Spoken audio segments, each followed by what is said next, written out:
ഹരേ കൃഷ്ണ. മുമ്പ് കാണാത്ത ഈ വിശ്വരൂപം കണ്ടിട്ട് ഞാൻ സന്തുഷ്ടനായിരിക്കുന്നു. അതേ സമയത്ത് തന്നെ എന്റെ മനസ്സ് ഭയാകുലവുമാണ്. അതുകൊണ്ട് പ്രപഞ്ചത്തിന് ആശ്രയമായ ദേവദേവ വീണ്ടും മുമ്പുണ്ടായിരുന്ന രൂപം തന്നെ സ്വീകരിക്കുവാൻ കനിവുണ്ടാകണമേ. ഹരേ കൃഷ്ണ.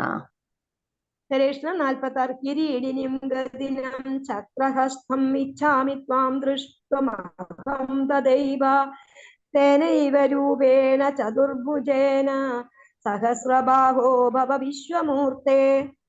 ഹരേ കൃഷ്ണ. ഹേ സഹസ്രബാഹുവേ വിശ്വരൂപ, ഹരേ 4 കൃഷ്ണ കൈകളും. മാതാജി, ഈ വിവർത്തനം കൂടെ വായിച്ച് മാതാജി ഈ വിവർത്തനം കൂടെ വായിച്ചോളൂ. നമുക്ക് പിന്നെ സമയമായി, പിന്നെ നമ്മുടെ ക്ലാസ് ലേറ്റ് ആവും. അതുകൊണ്ട് ഈ വിവർത്തനം കൂടെ വായിച്ച് നമുക്ക് ഇത് അവസാനിപ്പിക്കാം. അവസാന സമയം ഉണ്ടെങ്കിൽ ബാക്കി കണ്ടിന്യൂ ചെയ്യാം മാതാജി. ഇത് വായിച്ചോളൂ, എന്നിട്ട് നമുക്ക് ക്ലാസ് സ്റ്റാർട്ട് ചെയ്യാം. 4 കൈകളും ചക്ര ഗതാപത്മങ്ങളുമുള്ള അങ്ങയുടെ ആ രൂപം കാണാൻ ഞാൻ ആഗ്രഹിക്കുന്നു.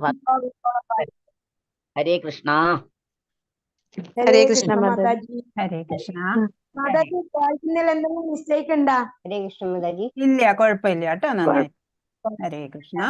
ഞാൻ ഇതുവരെ ഇങ്ങനെ വായിച്ചിട്ടില്ല, അതുകൊണ്ടാ ചോദിച്ചത്. എന്താ വെച്ചാൽ ഫോണിലൊന്നും ഇതുവരെ വായിച്ചിട്ടില്ല. അപ്പൊ എനിക്കൊരു ബറിയല്. സാരില്ല, വായിച്ച് ശരിയാവും മാതാജി. ഹരേ കൃഷ്ണ. ഓം നമോ ഭഗവതേ വാസുദേവായ. ഓം അജ്ഞാനതിമിരാന്തസ്യ ജ്ഞാനാഞ്ജനശലാകയ ചക്ഷുരുന്മീലിതം യേന തസ്മൈ ശ്രീ ഗുരവേ നമഃ.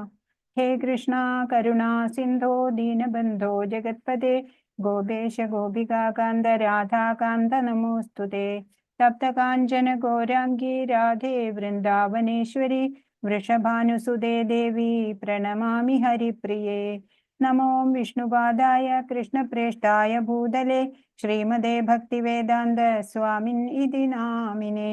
നമസ്തേ സാരസ്വതേ ദേവേ ഗൗരവാണി പ്രചാരിണേ നിർവിശേഷ ശൂന്യവാദി പാശ്ചാത്യദേശതാരിണേ. നമോ വിഷ്ണുപാദായ കൃഷ്ണപ്രേഷ്ഠായ ഭൂതലേ ശ്രീമദേ ജയപതാക സ്വാമിൻ ഇതി നാമിനെ.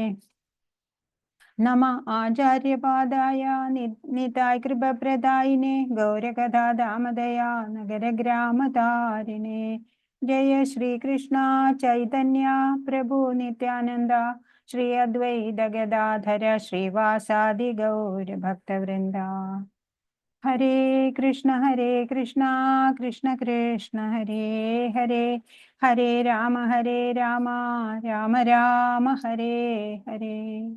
ഹരേ കൃഷ്ണ കൃഷ്ണ കൃഷ്ണ ഹരേ ഹരേ, ഹരേ രാമ രാമ രാമ ഹരേ ഹരേ.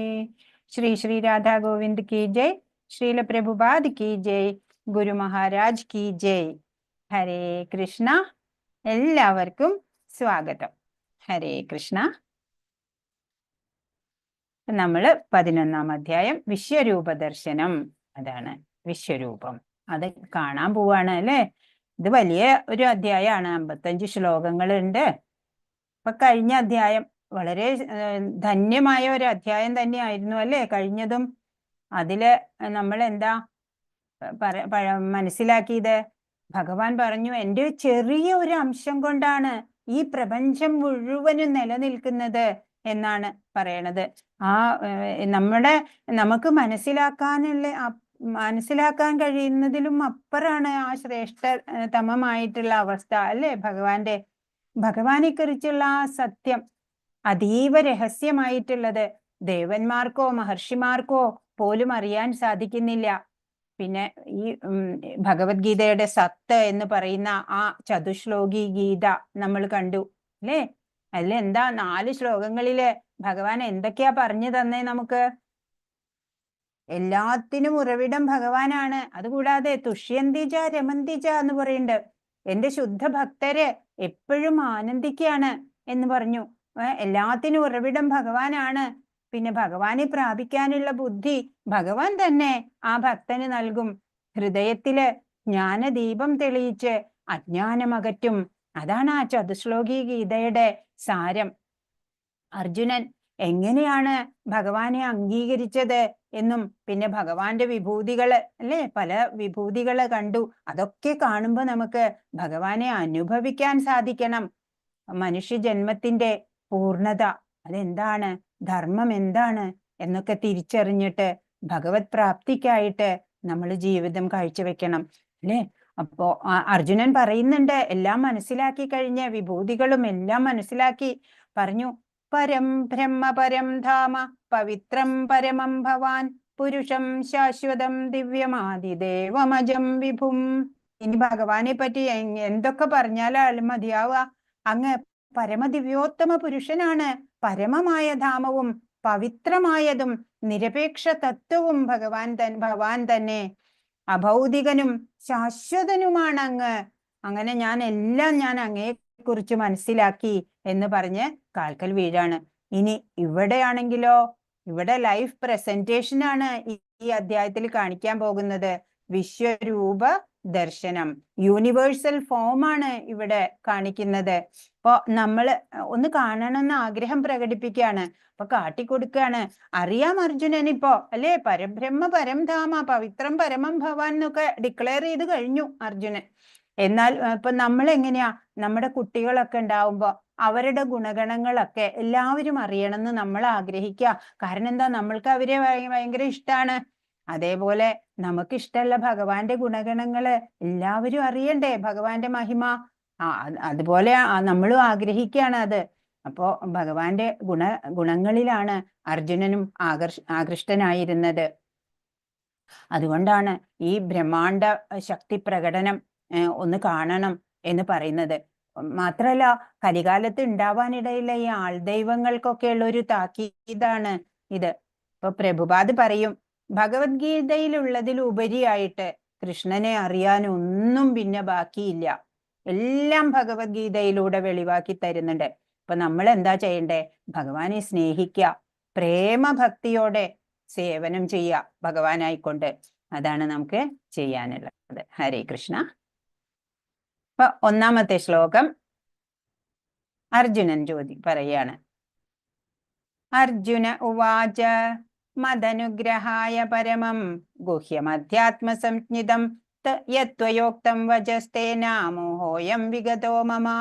അർജുനൻ പറഞ്ഞു, പരമഗുഹ്യങ്ങളായ ആധ്യാത്മിക വിഷയങ്ങളെ കുറിച്ച് അങ്ങ് എനിക്ക് ദയാപൂർവം നൽകിയ ഉപദേശങ്ങൾ കേട്ടതിനാൽ എന്റെ വ്യാമോഹങ്ങൾ ഇപ്പോൾ തീർന്നിരിക്കുന്നു.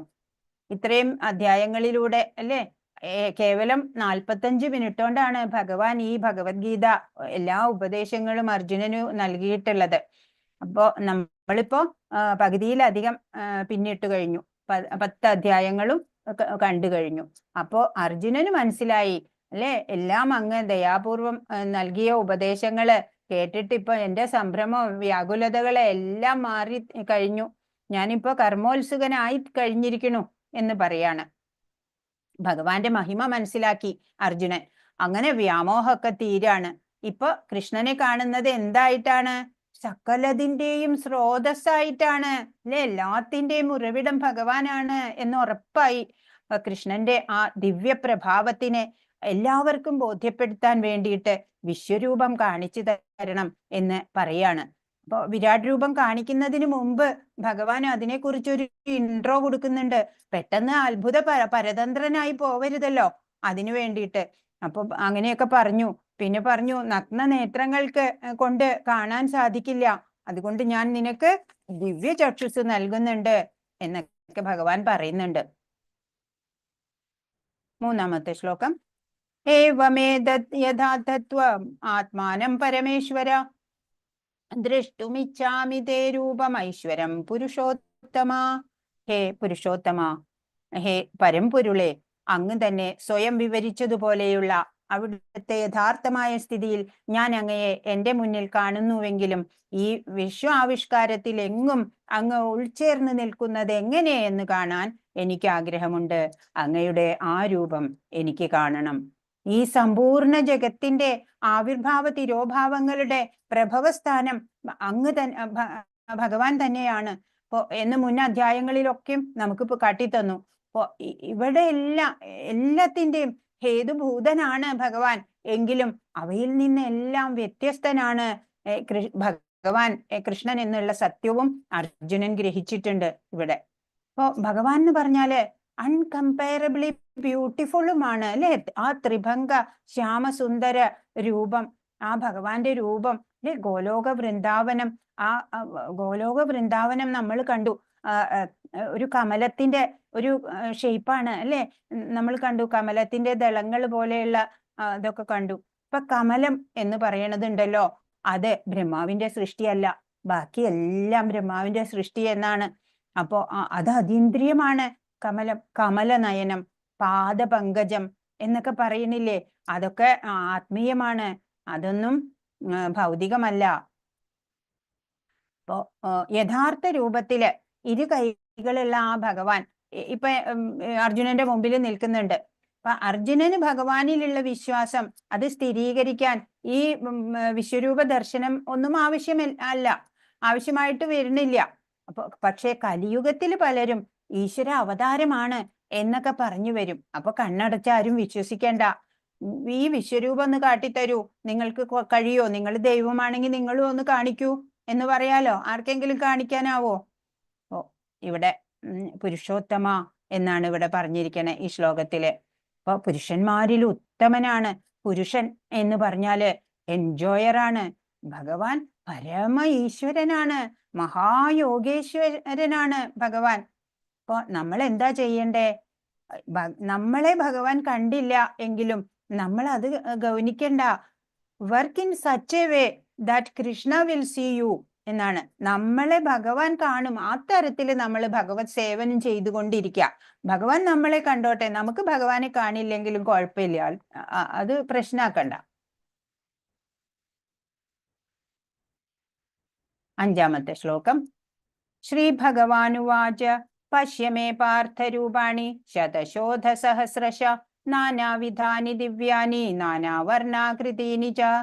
പരമദിവ്യോത്തമ പുരുഷൻ പറഞ്ഞു, പ്രിയപ്പെട്ട അർജുന, പല വർണ്ണങ്ങളിലും പല ആകൃതികളിലുമുള്ള എന്റെ 1000 ദിവ്യ രൂപങ്ങൾ നീ കണ്ടുകൊള്ളൂ. പ്രസന്റേഷൻ തുടങ്ങായി. അപ്പോ ഭക്തര് പല രൂപങ്ങള് മുമ്പും കാണിച്ചിട്ടുണ്ട്. യശോദാമ്മയ്ക്ക് അല്ലെ മണ്ണ് തിന്നുന്ന സമയം വാ തുറന്നപ്പോൾ വായില് എന്തൊക്കെയാ കണ്ടത്. അതുപോലെ ഹസ്തിനപുരത്ത് യുദ്ധം ഒഴിവാക്കാൻ സമാധാന ചർച്ചയ്ക്ക് പോയപ്പോഴ് അവിടെയും വിശ്വരൂപം കാണിക്കുന്നുണ്ട്. ഭക്തരായിട്ടുള്ളവര്, നമ്മളല്ല കേട്ടോ, ഭക്തരായിട്ടുള്ളവര് ഈ രൂപമല്ല, ആ ത്രിഭംഗ ശ്യാമ സുന്ദര രൂപം അതാണ് കാണാൻ ആഗ്രഹിക്കുക. വിശ്വരൂപം കാണാനും ഭഗവത് കാരുണ്യം ഉണ്ടെങ്കിൽ തന്നെ സാധിക്കുള്ളൂ. 8-ാമത്തെ ശ്ലോകം. നതു മാം ശക്യസേ ദ്രഷ്ടും അനേനൈവ സ്വചക്ഷുഷാ ദിവ്യം ദദാമി തേ ചക്ഷു പശ്യ മേ യോഗമൈശ്വരം. പക്ഷേ നിന്റെ ഈ നേത്രങ്ങൾക്ക് ഞാൻ ദൃശ്യനാവില്ല, അതുകൊണ്ട് നിനക്ക് ഞാൻ ദിവ്യ ചക്ഷുസ് നൽകുന്നു. എന്റെ വിഭൂതികളെ യഥേഷ്ടം കണ്ടുകൊള്ളൂ. ഭഗവാൻ ആരാണ്?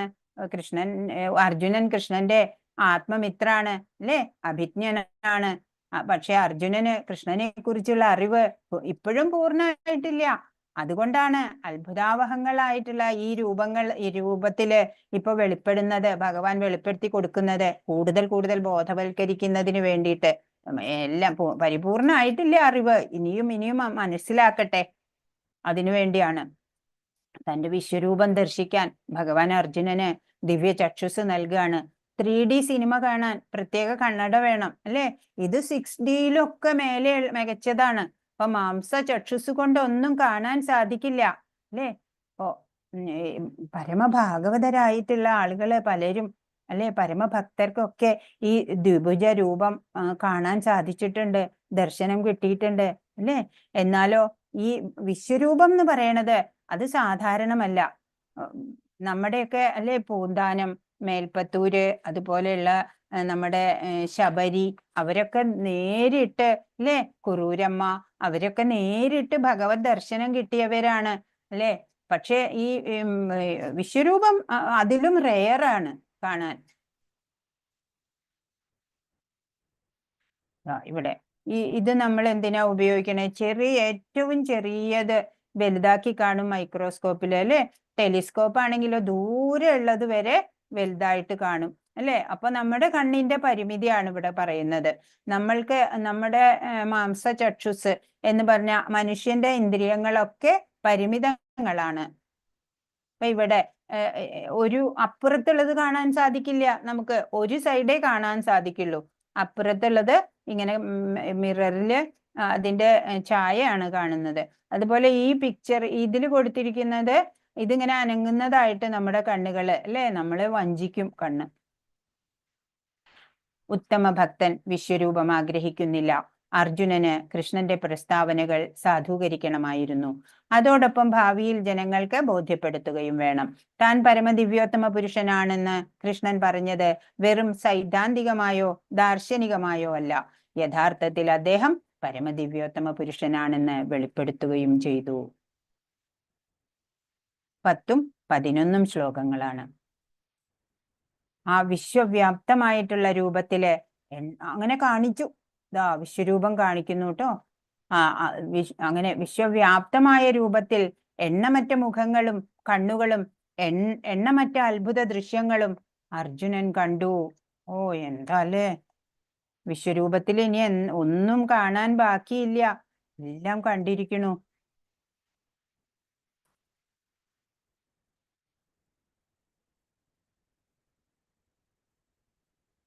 അനേകം ദിവ്യാഭരണങ്ങളാലെ അലങ്കൃതമായിട്ടുള്ള ആ രൂപം അനേകം ദിവ്യായുധങ്ങൾ ഉയർത്തിപ്പിടിച്ചിരിക്കുന്നു. അതുപോലെ ദിവ്യങ്ങളായ പുഷ്പമാല്യങ്ങളും വസ്ത്രങ്ങളും അണിഞ്ഞിരുന്നു. ദിവ്യങ്ങളായ ഗന്ധദ്രവ്യങ്ങൾ ശരീരത്തിൽ പൂശിയിരുന്നു. അത്ഭുതാവഹവും തേജോമയവും അമേയവും സർവവ്യാപ്തവുമായിരുന്നു ആ രൂപം. എങ്ങനെയല്ലേ, വാക്കുകൾ കൊണ്ട് വർണ്ണിക്കാൻ പറ്റാത്ത അത്ര വിസ്മയകരമായിട്ടുള്ള ഒരു രൂപമായിരുന്നു അത്. അനേകം ദിവ്യായുധങ്ങൾ ഉയർത്തിപ്പിടിച്ചിട്ടുണ്ട്. ദിവ്യ ആഭരണങ്ങള് എത്ര ശിരസ്സുകളാണ് അത്രയും കണക്കറ്റ. അങ്ങനെ അത്ഭുതാവഹമാണ്, തേജോമയമാണ്, അമേയമാണ്, സർവവ്യാപ്തമാണ് അല്ലെ. ആകാശം, ഈ പ്രപഞ്ചം മുഴുവൻ നിറഞ്ഞു നിൽക്കുന്ന അത്രയ്ക്ക് വ്യാപ്തമായിട്ടുള്ള ഒരു രൂപമായിരുന്നു അത്. ഇത്ര വ്യാപ്തമായിട്ടുള്ള രൂപം കണ്ടിട്ട് ഭയപ്പെടുകയാണ് ചെയ്യണ എല്ലാവരും. അർജുനൻ, എല്ലാവർക്കും കാണാൻ പറ്റില്ല.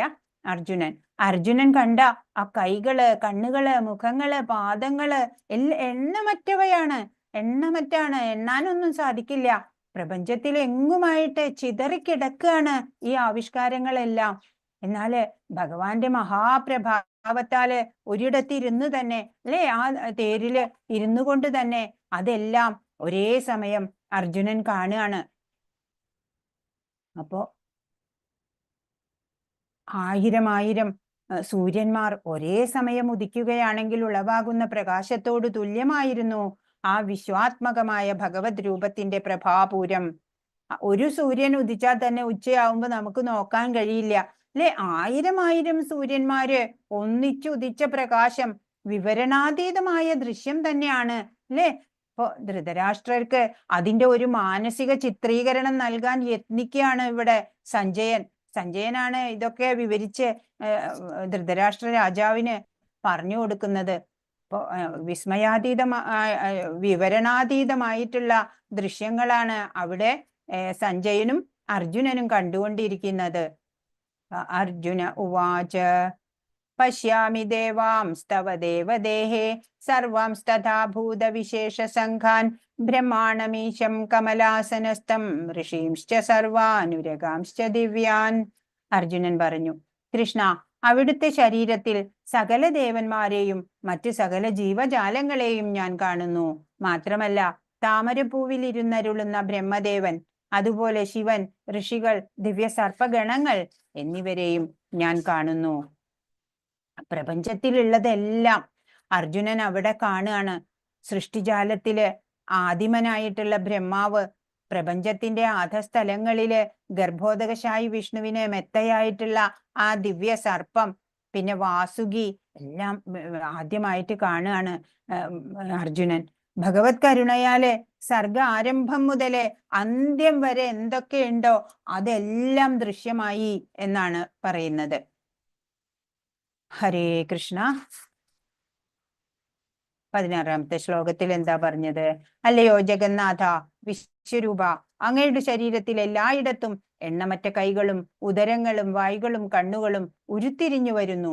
ഇവയ്ക്ക് അവസാനമില്ല, ആദിയോ മധ്യമോ അന്തമോ കാണുന്നില്ല എന്നാണ്. എന്താ അല്ലേ, ശരീരത്തിലുള്ള എത്ര കണ്ണുകളാണ്, എത്ര കൈകളാണ്, പറഞ്ഞറിയിക്കാൻ പറ്റാത്ത അങ്ങനെയുള്ള ഒരു ആകാശം മുട്ടെ ഉള്ള പ്രപഞ്ചമാകെ നിറഞ്ഞു നിൽക്കുന്ന ഒരു രൂപം.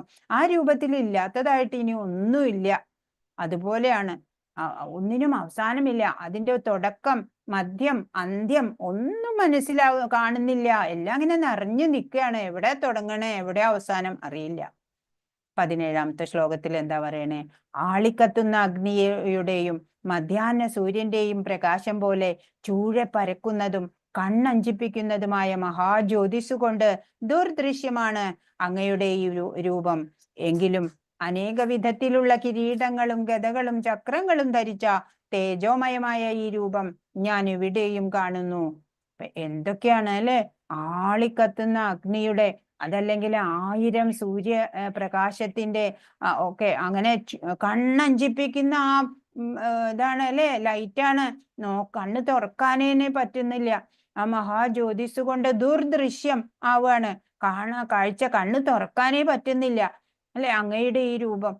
എങ്കിലും അനേക വിധത്തിലുള്ള കിരീടങ്ങളും ഗദകളും ചക്രങ്ങളും ധരിച്ച തേജോമയമായ ഈ രൂപം ഞാൻ എവിടെയും കാണുകയാണ്. അനേകം കിരീടങ്ങളുണ്ട്, കുറെ ശിരസ്സുകളില്ലേ. അപ്പോ ഗദകൾ, ആയുധങ്ങളും ഉണ്ട്, നിരവധി ആയുധങ്ങളുണ്ട്. അതൊക്കെ ധരിച്ചുകൊണ്ടുള്ള ആ തേജോമയമായ രൂപം ഞാൻ എല്ലാവിടവും കാണുകയാണ് എന്നാണ് അർജുനൻ പറയണത്. പ്രപഞ്ചത്തിലുള്ളതൊക്കെ അർജുനൻ അവിടെ കാണുകയാണ്. സൃഷ്ടിജാലത്തിലെ ആദിമനായിട്ടുള്ള ബ്രഹ്മാവ്, പ്രപഞ്ചത്തിന്റെ അധസ്ഥലങ്ങളില് ഗർഭോദകശായി വിഷ്ണുവിന് മെത്തയായിട്ടുള്ള ദിവ്യ സർപ്പം അല്ലെ, വാസുകി ഒക്കെ കാണുകയാണ്. അങ്ങനെ പറയാണ്, പരംപുരുഷനായ ഭഗവാൻ അനന്തരൂപനാണ് അല്ലെ. രൂപങ്ങൾ എത്രയാണ്, പറയാൻ വാക്കുകളില്ല. അദ്ദേഹത്തിലൂടെ സർവ പ്രപഞ്ചങ്ങളും കാണാൻ സാധിക്കുകയാണ്. ആദിയോ മധ്യമോ അന്ത്യമോ ഇല്ലാതെ എല്ലാം കാണുകയാണ്. കണ്ണഞ്ചിപ്പിക്കുന്ന രൂപം.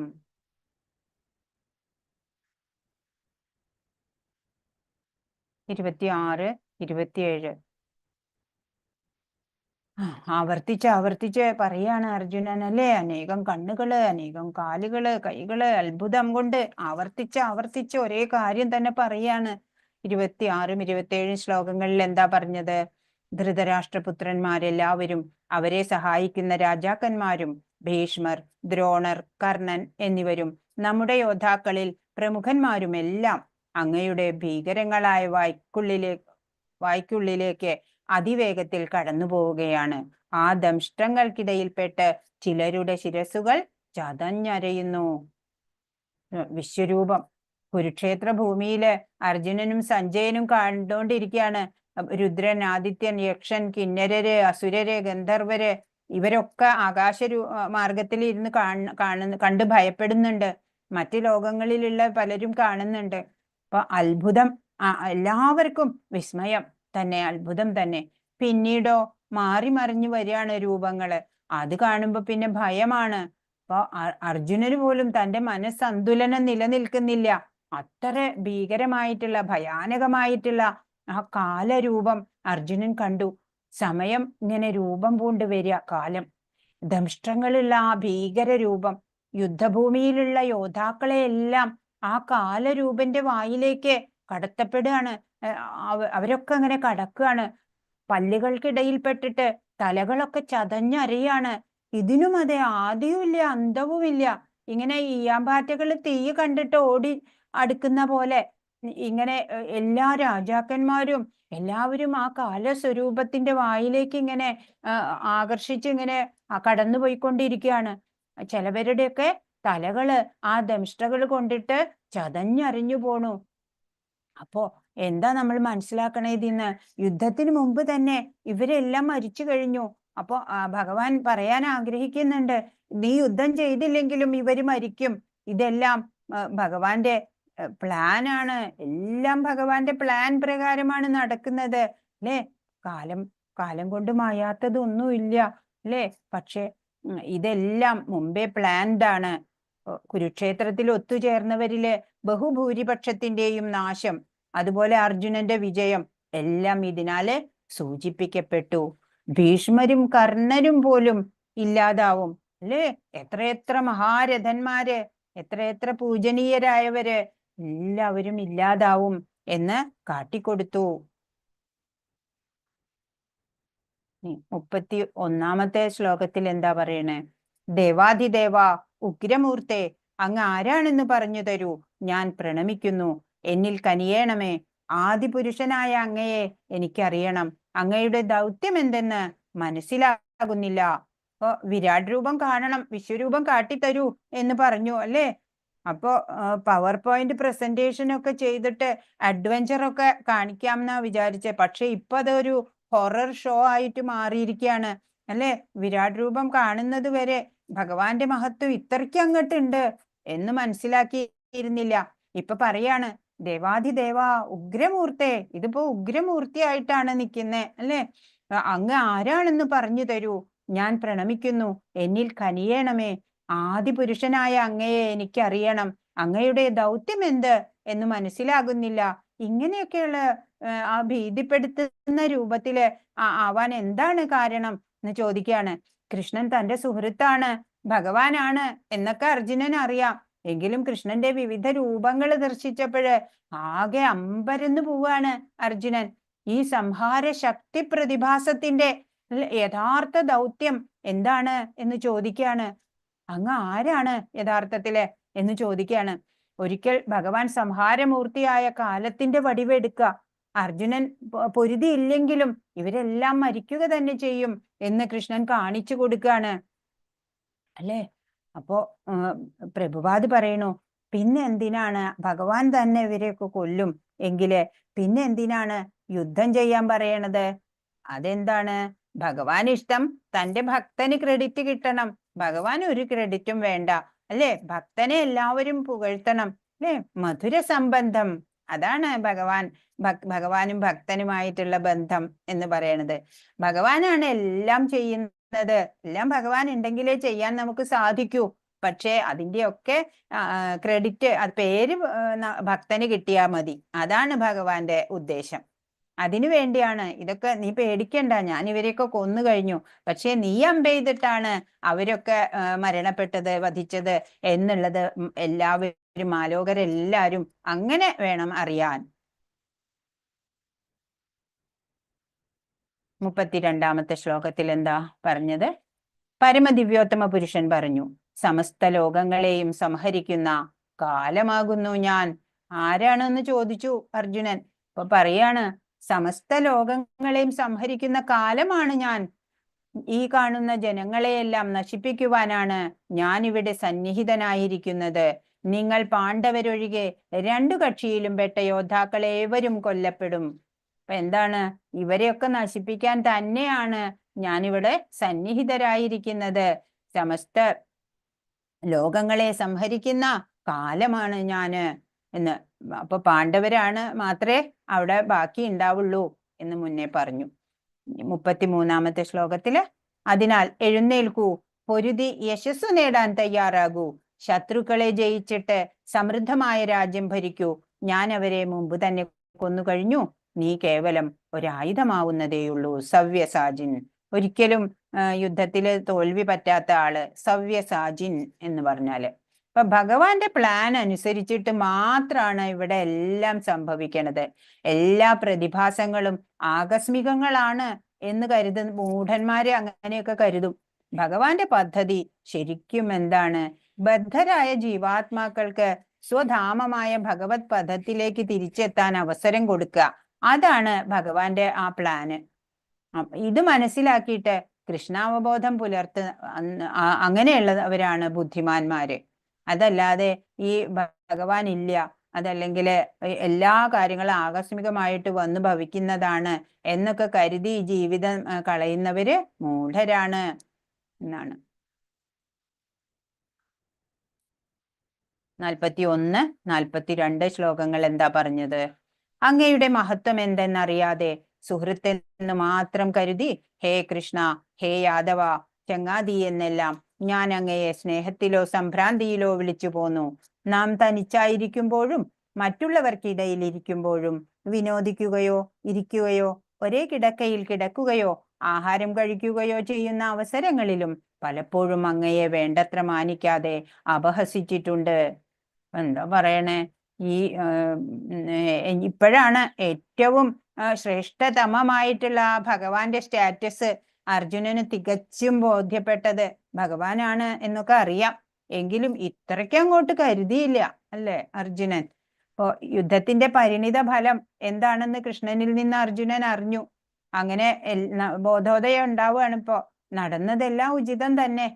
അപ്പോ കൃഷ്ണൻ ഭക്തരുടെ എല്ലാം സുഹൃത്താണ്, ഭഗവാൻ സംരക്ഷകനാണ് അല്ലെ. ഭഗവാൻ എല്ലാവരുടെയും നന്മയ്ക്കായിട്ടാണ് പ്രവർത്തിക്കണത്. എന്നാ ഒരു ഭക്തനോ എപ്പോഴും ഭഗവാനെ സ്തുതിക്കുക വേണ്ടത് അല്ലേ. കാരണം പരമപുരുഷൻ ചെയ്യുന്നതൊക്കെ മോശമല്ല ചെയ്യുക, എല്ലാവർക്കും ഗുണകരമായിട്ടുള്ളതാണ് ചെയ്യുക എന്ന് ഭക്തനറിയാം. അതുകൊണ്ട് നമ്മള് ഭഗവാനെ കീർത്തിക്കുക, അതാണ് വേണ്ടത്. ഇപ്പൊ സുഹൃത്തായിട്ടുള്ള കൃഷ്ണനില് ഭക്തി ആവേശം പൂണ്ട അർജുനൻ അദ്ദേഹത്തിനെ വീണ്ടും വീണ്ടും നമിക്കുകയാണ്. ഭഗവാൻ എല്ലാ ശക്തികളുടെയും കേന്ദ്രമാണ് അല്ലേ. യുദ്ധരംഗത്ത് നിരന്നു നിൽക്കുന്ന പോരാളികളില് സർവശ്രേഷ്ഠൻ ആരാണ്? ഭഗവാൻ തന്നെയാണ്. പരാക്രമി ആരാണ്? ഭഗവാനാണ്. ഇത് അർജുനൻ അംഗീകരിക്കുകയാണ്. എല്ലാറ്റിൻ്റെയും സ്രഷ്ടാവാണ് അങ്ങ് എന്നും കൂടെ പറഞ്ഞു. അപ്പൊ ഭഗവാനുമായിട്ട് തനിക്കുള്ള ആ മൈത്രി ബന്ധത്തിനെ അർജുനൻ സ്മരിക്കുകയാണ് അല്ലെ. അനൗപചാരികമായിട്ടുള്ള പെരുമാറ്റങ്ങളൊക്കെ എൻ്റെ ഭാഗത്ത് നിന്ന് പലപ്പോഴും ഉണ്ടായിട്ടുണ്ട് കൃഷ്ണ, ആ തെറ്റുകളൊക്കെ ക്ഷമിക്കണം എന്ന് അപേക്ഷിക്കുകയാണ്. അച്യുത, ഓരോ ഭക്തനെയും ശ്രദ്ധിക്കുന്ന കാര്യത്തിൽ വീഴ്ചയില്ല, അതാണ് അച്യുത എന്ന് വിളിച്ചത്. ഇപ്പൊ പറയാണ്, ഇങ്ങനെ സുഹൃത്താണ് മാത്രം കരുതിയിട്ട് യാദവ, ചെങ്ങാതി എന്നൊക്കെ ഞാൻ വിളിച്ചിട്ടുണ്ട്. ചിലപ്പോ സ്നേഹത്തില്, ചിലപ്പോ സംഭ്രാന്തിയില് ഒക്കെ. അപ്പൊ നമ്മൾ തനിച്ചായിരിക്കുമ്പോഴും മറ്റുള്ളവരുടെ ഇടയിലുള്ളപ്പോഴും വിനോദിക്കുകയോ ഒക്കെ ചെയ്യണ സമയത്ത് ഒരേ കിടക്കയിൽ കിടന്നു, ഒരേ ഇലയിൽ നിന്ന് ആഹാരം കഴിച്ചു. അപ്പോഴൊക്കെ അങ്ങയെ ഞാൻ വേണ്ടത്ര മാനിച്ചില്ല. അങ്ങ് ഭഗവാനാണ്, അങ്ങയുടെ ആ സർവജ്ഞത്വം ഞാൻ കണക്കാക്കിയിരുന്നില്ല അല്ലേ. ഞാൻ പലപ്പോഴും അങ്ങയെ അപഹസിച്ചിട്ടുണ്ട്, മാനിച്ചിട്ടില്ല. അപ്പൊ അതിനൊക്കെ ഈ ഓരോന്നിനും എൻ്റെ തെറ്റുകൾ ക്ഷമിക്കണം. പല തെറ്റുകൾ എൻ്റെ ഭാഗത്ത് നിന്ന് ഉണ്ടായിട്ടുണ്ട് കൃഷ്ണ എന്ന് പറയാണ്. അപ്പോ അച്യുത, അച്യുത എന്ന് പറഞ്ഞാൽ ഞാൻ അങ്ങയുടെ ഒരു ഭക്തനാണ്, എന്നെ ശ്രദ്ധിക്കുന്ന കാര്യത്തിലും അങ്ങ് വീഴ്ച വരുത്തില്ല അല്ലെ. ഒരു ഭക്തനെയും ശ്രദ്ധിക്കുന്ന കാര്യത്തിൽ ഭഗവാൻ വീഴ്ച വരുത്തില്ല. എത്ര ഭക്തരുണ്ടെങ്കിലും അവരുടെ എല്ലാ കാര്യങ്ങളും ഭഗവാൻ ശ്രദ്ധിക്കുന്നുണ്ട്. അപ്പൊ അതാണ് പറഞ്ഞിട്ട് കാൽക്കല് വീഴാണ്, പ്രണമിക്കാണ്. അച്യുത, അങ്ങനെ പറ്റിപ്പോയ പിഴകൾക്കെല്ലാം അങ്ങയോട് ഞാനിതാ മാപ്പു ചോദിക്കുന്നു എന്ന് പറഞ്ഞ് കാൽക്കൽ നമസ്കരിക്കുകയാണ്. 49 ശ്ലോകം.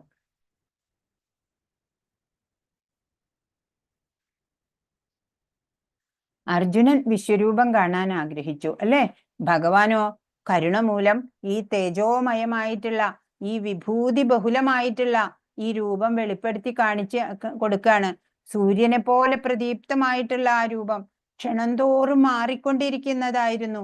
അസംഖ്യം മുഖങ്ങള്, കൈകള്, കാലുകള് ഒക്കെ ഉള്ളതായിരുന്നു അല്ലേ. തന്റെ അനന്തമായിട്ടുള്ള അന്തരംഗ ശക്തി കൊണ്ടാണ് ഭഗവാൻ ഈ രൂപം ആവിഷ്കരിച്ചത്.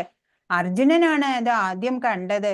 അവിടെ പ്രത്യക്ഷമായ ആ വിശ്വരൂപം സ്വർലോകങ്ങളിലും ബഹിരാകാശങ്ങളിലും വാഴുന്ന ഭക്തർക്കും കാണാൻ സാധിച്ചു. സഞ്ജയനും ദിവ്യ ചക്ഷുസുള്ളതിനാല് അതൊക്കെ കാണാൻ സാധിച്ചു. ഇപ്പൊ എന്താ 49 ശ്ലോകം പറയുന്നത്? എന്റെ ഈ ഭീഭത്സ രൂപം കണ്ടിട്ട് നീ അസ്വസ്ഥനാവുകയും സംഭ്രാന്തനാവുകയും ചെയ്തു. അത് ഇതോടെ തീരട്ടെ. എന്റെ ഭക്തനായ നീ ഇനി സ്വസ്ഥത കൈവരിക്കൂ. ശാന്തമനസ്കനായി നിനക്കിപ്പോൾ നീ ആഗ്രഹിക്കുന്ന രൂപം കാണാം. അപ്പോ ഒരു ദേവന്റെ നിലയിലുള്ളവർക്ക് ദിവ്യ ദൃഷ്ടിയൊക്കെ കൈവരുള്ളൂ അല്ലെ. അപ്പൊ വിഷ്ണു ഭക്തന്മാരാണ് ദേവന്മാര് എന്നാണ് വേദ സിദ്ധാന്തം. അതുകൊണ്ട് ആദ്യമായിട്ട് നമ്മൾ എന്താ ചെയ്യണ്ടേ? ഒരു കൃഷ്ണ ഭക്തനാവുക എന്നുള്ളതാണ്. അങ്ങനെ വരുമ്പോ നമ്മുടെ ദൈവിക ഗുണങ്ങളൊക്കെ നമ്മില് തനിയെ പ്രബലമാകാൻ തുടങ്ങും. അപ്പോ നമുക്ക് കലികാലത്തില് ആളുകൾക്ക് 2 കാര്യങ്ങൾക്ക് ഒട്ടുമേ സമയമില്ല. എല്ലാം മറക്കാണ്.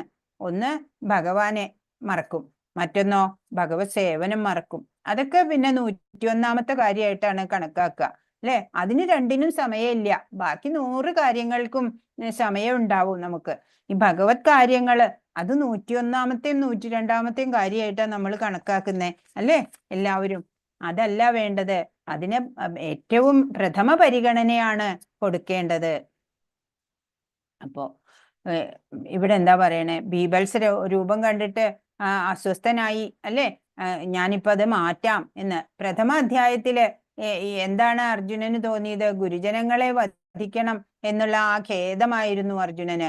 കുരു സദസ്സിൽ വെച്ചിട്ട് പാഞ്ചാലിയെ വസ്ത്രാക്ഷേപം ചെയ്തപ്പോൾ നിശബ്ദരായിട്ട് സ്വകർത്തവ്യം പോലും നിറവേറ്റാതിരുന്നവര്, അല്ലേ? ഭീഷ്മ പിതാമഹൻ, ദ്രോണാചാര്യര്, അങ്ങനെ പൂജനീയരായവര് ഒക്കെ നിശബ്ദരായിരുന്നു. അവര് വധ്യരാണ് അതുകൊണ്ട് തന്നെ എന്ന് കൃഷ്ണൻ പറഞ്ഞു. നീതിക്ക് നിരക്കാത്ത കർമ്മം ചെയ്തതിനാല് അവരെല്ലാം മുമ്പ് തന്നെ കൊല്ലപ്പെട്ടു കഴിഞ്ഞു. ഇതറിയിക്കാൻ വേണ്ടിയിട്ടിപ്പോ വിശ്വരൂപം കാണിച്ചു എന്നേ ഉള്ളൂ, അല്ലെ? ഭക്തന്മാര് സമാധാനപ്രിയരാണ്. അത് കാരണം ഈ രൂപം വെടിഞ്ഞിട്ട് ചതുർഭുജവും പിന്നീട് ദ്വിഭുജ രൂപവും ഭഗവാൻ കൈക്കൊള്ളാണ്. നീ സംഭ്രാന്തനാവുകയും ചെയ്തു. ഇതോടെ തീരട്ടെ. എന്റെ ഭക്തനായ നീ സ്വസ്ഥത കൈവരിക്കൂ. ശാന്തമനസ്കനായി നിനക്കിപ്പോൾ നീ ആഗ്രഹിക്കുന്ന രൂപം കാണാം എന്ന് പറഞ്ഞ് ആദ്യം ചതുർഭുജ രൂപത്തിലായി, പിന്നീട് ഇപ്പോഴത്തെ ദ്വിഭുജ രൂപത്തിൽ തന്നെ ഭഗവാൻ ആവുകയാണ് ചെയ്തത്. അപ്പൊ അക്കാര്യങ്ങളൊക്കെ സഞ്ജയൻ ധൃതരാഷ്ട്രരോട് പറയാണ്. ഇങ്ങനെ അർജുനനോട് പറഞ്ഞിട്ട് പരമദിവ്യോത്തമനായ കൃഷ്ണൻ തന്റെ യഥാർത്ഥമായ ചതുർഭുജ രൂപം കാണിച്ചു. യഥാർത്ഥ രൂപം എന്ന് പറയുന്നത്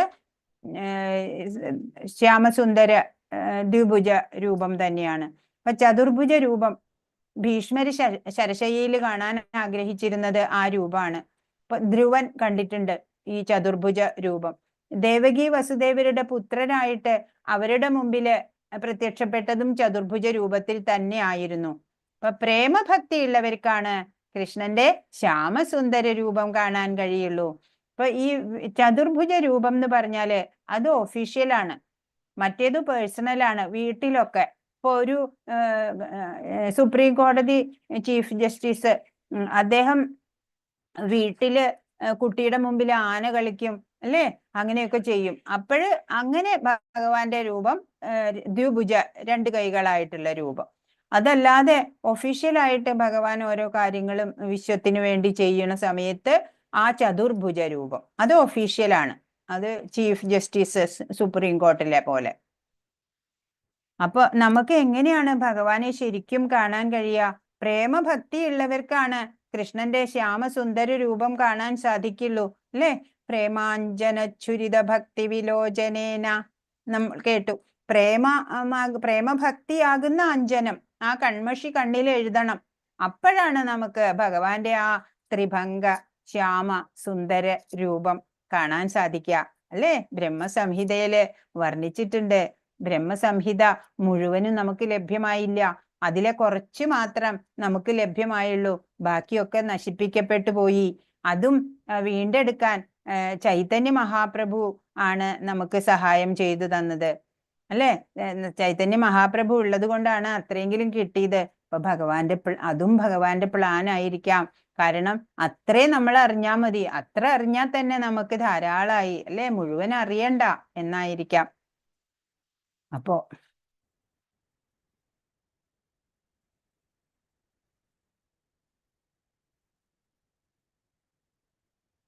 ചതുർഭുജ രൂപം ഇവിടെ കാണിക്കുകയാണ് ഭഗവാൻ.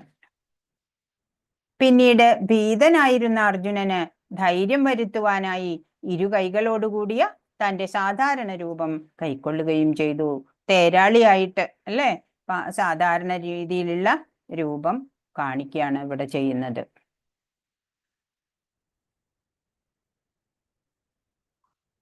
അപ്പോ നിത്യാനന്ദമൂർത്തിയാണ് ഭഗവാൻ, അല്ലെ? ആ ഭഗവാനിലുള്ള ഭക്തി മാത്രാണ് നമുക്ക് നിത്യമായിട്ടുള്ള ആനന്ദത്തിനെ തരുള്ളൂ. പരമശാന്തനായിരിക്കുന്ന ആ ഭാഗവതന് ലോകം മുഴുവൻ സുഖമയമായിരിക്കും. ആ ഭഗവാന്റെ സേവനത്തിൽ ഏർപ്പെട്ട് ആ നിത്യമായിട്ടുള്ള ആനന്ദത്തെ അനുഭവിക്കുന്ന ആ ശാന്തനായിട്ടുള്ള ആ ഭക്തന് ലോകം മുഴുവൻ സുഖമയമായിട്ടാണ് തോന്നുക. അപ്രകാരമുള്ളവരാണ് ഭഗവാന് പ്രിയർ. എന്നാണ്.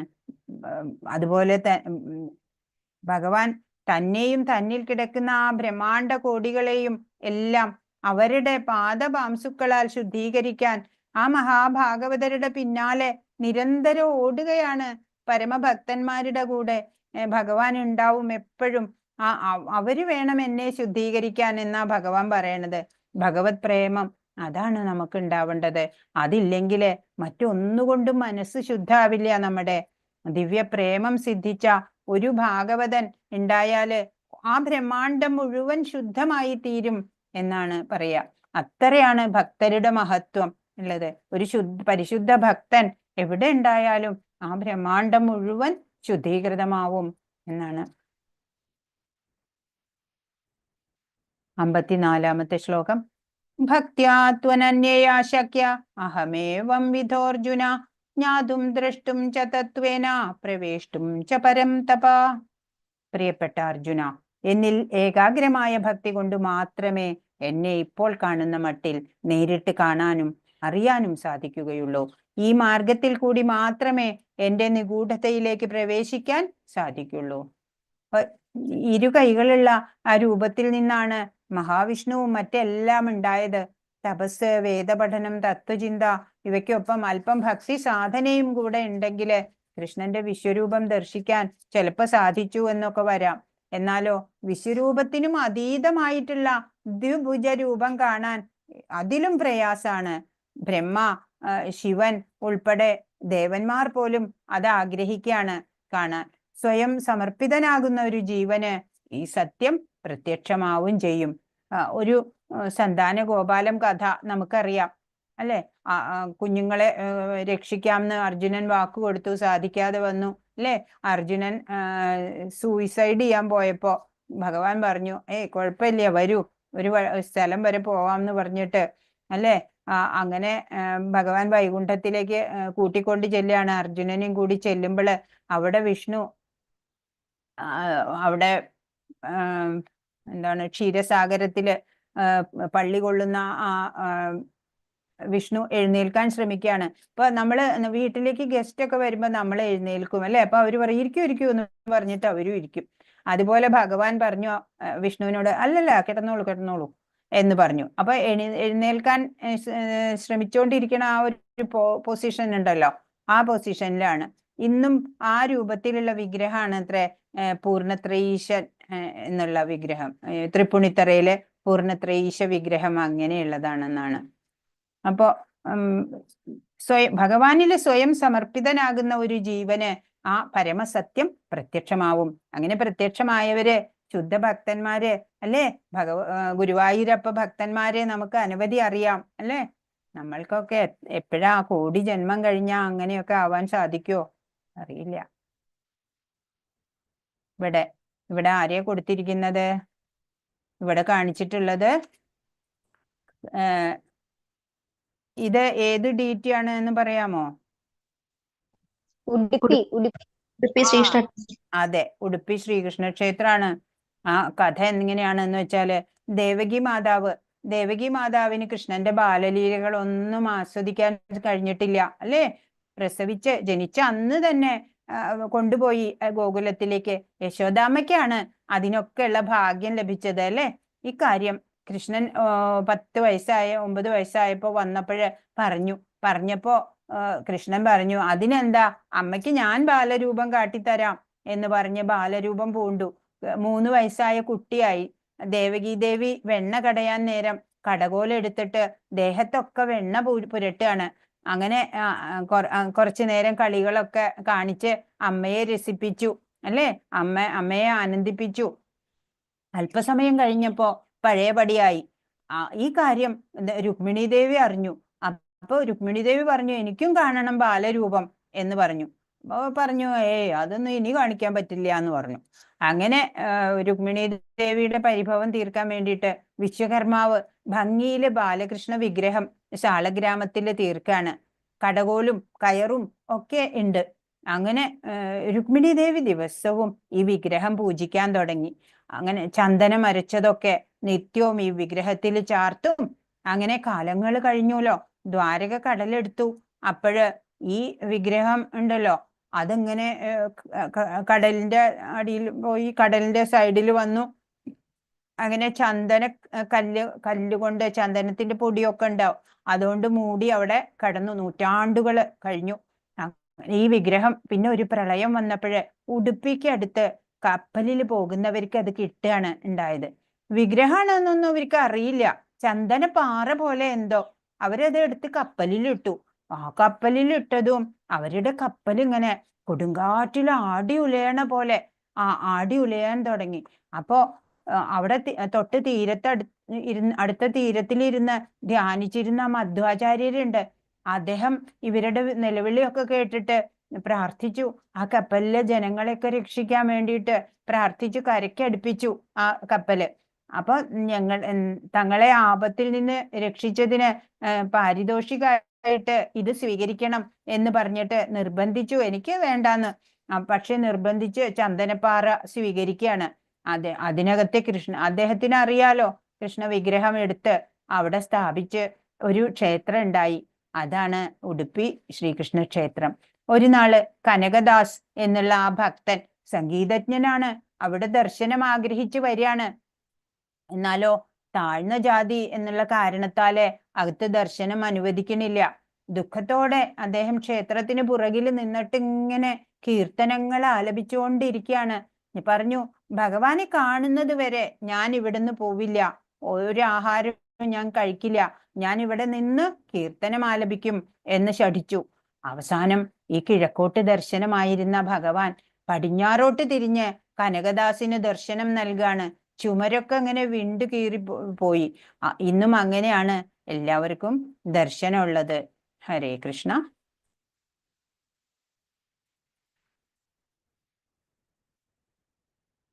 വിശ്വരൂപം മറച്ച് പിന്നീട് കൃഷ്ണൻ ചതുർഭുജനായ നാരായണ രൂപവും ഒടുവിൽ ദ്വിഭുജനായ സ്വരൂപവും കൈക്കൊള്ളുന്നുണ്ട്. വൈദിക സാഹിത്യത്തിൽ പറയപ്പെടുന്ന ചതുർഭുജ രൂപങ്ങളും മറ്റും ആദിമമായ ദ്വിഭുജ കൃഷ്ണരൂപത്തിൽ നിന്ന് ഉത്ഭവിച്ചവയാണെന്ന് ഇതിൽ നിന്ന് മനസ്സിലാക്കാം. ആദിമ രൂപം ദ്വിഭുജ രൂപം തന്നെയാണ് എന്ന് ഇവിടെ നിന്ന് മനസ്സിലാക്കാം. 55-ാമത്തെ ശ്ലോകം ഏറ്റവും പ്രധാനമായിട്ടുള്ള ഏറ്റവും ധന്യമായിട്ടുള്ള ശ്ലോകമാണ്. മത്കർമ്മകൃൻ മത്പരമോ മദ്ഭക്ത സംഗവർജിത നിർവൈര സർവഭൂതേഷു യസമാമേതി പാണ്ഡവ. പ്രിയ അർജുന, എന്റെ ശുദ്ധ സേവനത്തിൽ ഏർപ്പെട്ടിരിക്കുന്ന കാമ്യകർമ്മങ്ങളുടെയോ ഊഹാപോഹങ്ങളുടെയോ മാലിന്യം കൂടാതെ എനിക്ക് വേണ്ടി കർമ്മം ചെയ്യുകയും എന്നെ ജീവിതത്തിന്റെ പരമലക്ഷ്യമായി കരുതുകയും സർവഭൂതങ്ങളോടും സുഹൃത് രൂപേണ പെരുമാറുകയും ചെയ്യുന്ന ഭക്തൻ നിശ്ചയമായും എന്നെ തന്നെ പ്രാപിക്കും. ഇനി ഇതിൽ കൂടുതൽ ഭഗവാൻ എന്താ ഇനി പറഞ്ഞു തരേണ്ടത്?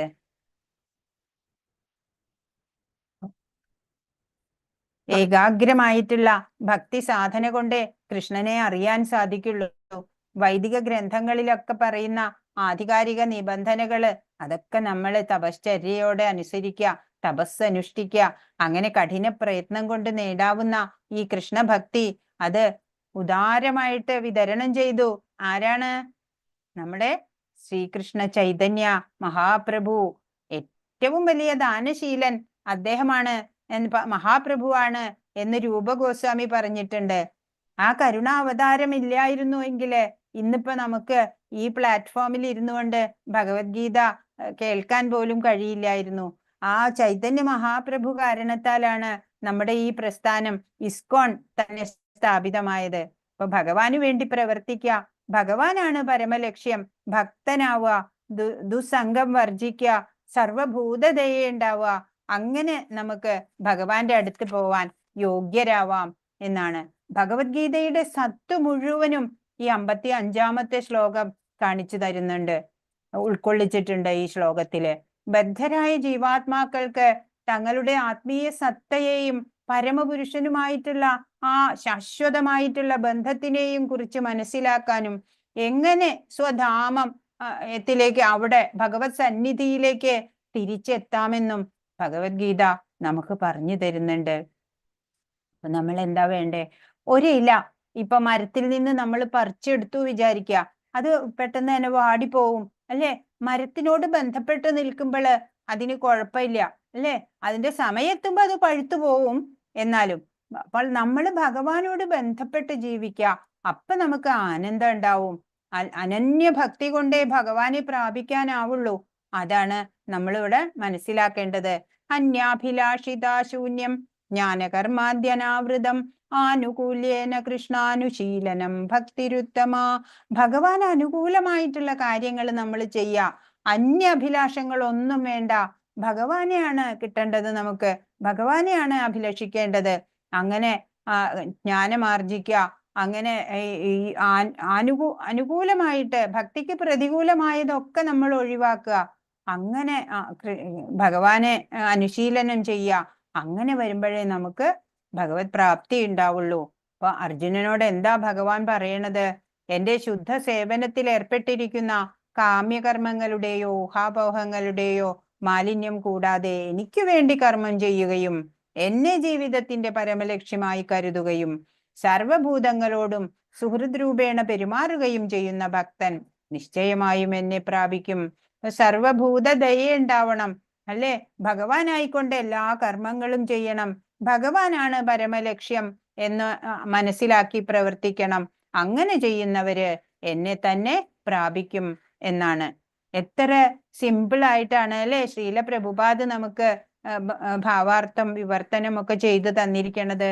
അതുകൊണ്ടാണ് നമ്മൾ ഇതൊക്കെ പെട്ടെന്ന് മനസ്സിലാക്കുന്നത്. ഭഗവത്ഗീത പലതരം വ്യാപരിക്കുന്നുണ്ട്, അല്ലെ?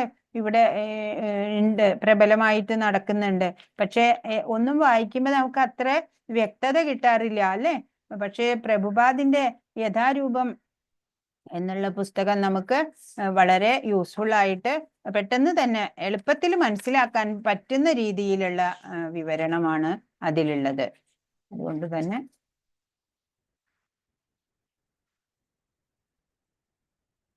നമ്മള് ഇവിടെ എന്തൊക്കെയാ നമ്മൾ മനസ്സിലാക്കിയ ഈ അധ്യായത്തില്? അർജുനൻ ഭഗവാന്റെ വിശ്വരൂപ ദർശനം, അതായത് വിശ്വം തന്നെ ആയിരിക്കുന്ന ആ ഭഗവാനെ കാണാൻ അർജുനൻ ഒന്ന് ആഗ്രഹിക്കുകയാണ്. ഭഗവാൻ അത് കാണിച്ചു, അല്ലേ? അർജുനൻ അത് കാണുകയാണ്, വർണ്ണിച്ചു, നല്ലപോലെ നമുക്ക് വർണ്ണിച്ചു തന്നിട്ടുണ്ട്. പിന്നീട് ആ രൂപമൊക്കെ മാറി ഉഗ്രരൂപമായി, അല്ലേ? അത് കണ്ടിട്ട് ചോദിക്കുകയാണ്, ഭഗവാന്റെ ഉദ്ദേശം എന്താണ്? എന്താണ് ഈ രൂപത്തിന്റെ സൂചന എന്ന് ചോദിക്കുകയാണ്. അപ്പോ താൻ സർവസംഹാരിയായിട്ടുള്ള കാലസ്വരൂപമാണ് എന്ന് ഭഗവാൻ പറഞ്ഞു. അർജുനൻ ഭഗവാനെ സ്തുതിക്കുന്നുണ്ട്, അല്ലെ? വീണു സ്തുതിക്കുകയാണ്. അപ്പൊ ഭഗവാന്റെ ദ്വിഭുജ രൂപത്തിന്റെ പ്രത്യേകത പറയുന്നുണ്ട്. ഭക്തന്മാർക്ക് മാത്രം മനസ്സിലാക്കാൻ കഴിയുന്ന രൂപമാണ് അത്. ത്രിഭംഗ ശ്യാമസുന്ദര രൂപം. എല്ലാവരെയും ഭക്തിയിലേക്ക് ഉയർത്താൻ ഈ വിരാട് രൂപ ദർശനം കൊണ്ട് സാധിച്ചു, അല്ലേ? അപ്പൊ ഭഗവാന്റെ പരമ തേജസ് ഒന്ന് നേരിൽ കാണിക്കാമോ എന്ന് വിനയത്തോടെ അർജുനൻ ആവശ്യപ്പെട്ടതേ ഉള്ളൂ. ഭഗവാൻ ദിവ്യ ദർശനം അരുളി. തന്റെ ഈശ്വരത്വം അസന്നിഗ്ധമായിട്ട് സ്ഥാപിച്ചു കഴിഞ്ഞു ഭഗവാൻ, അല്ലെ? സ്ഥാപിച്ചു കൊടുത്തു. പിന്നീട് തന്റെ സർവാംഗ സുന്ദരമായിട്ടുള്ള ആ മനുഷ്യരൂപം, അല്ലെ, മൂലരൂപമാണത്. അതാണ് എന്റെ സ്വന്തം രൂപം എന്നിങ്ങനെ വിശദീകരിച്ചു. പരിശുദ്ധ ഭക്തന് മാത്രമേ ഈ രൂപം ദർശിക്കാൻ കാണാനൊക്കെ ആവുള്ളൂ. ഈ ത്രിഭംഗ ശ്യാമസുന്ദര രൂപം കാണാൻ സാധിക്കുള്ളൂ. ഭഗവാൻ കൃഷ്ണൻ എത്ര ശക്തിശാലിയാണ് എന്ന് ആർക്കാ അറിയാത്തത്, അല്ലെ? ഒരു ഭക്തനാണ് എങ്കില് ഭഗവാനിൽ ഒരു കുറവും കാണില്ല, അല്ലെ? മായാധീനരായവര് അവരാണ് ഭഗവാനെ അറിയാതിരിക്കുന്നത്. നമ്മള് മായയിൽ പെട്ടിട്ട് ഭഗവാനെ മറക്കരുത് ഒരിക്കലും. ഹരേ കൃഷ്ണ കൃഷ്ണ കൃഷ്ണ ഹരേ ഹരേ, ഹരേ രാമ രാമ രാമ ഹരേ ഹരേ. വാഞ്ചാകൽപതരുഭ്യശ്ച കൃപാസിന്ധുഭ്യേവ ച പതിതാനാം പാവനേഭ്യോ വൈഷ്ണവേഭ്യോ നമോ നമഃ.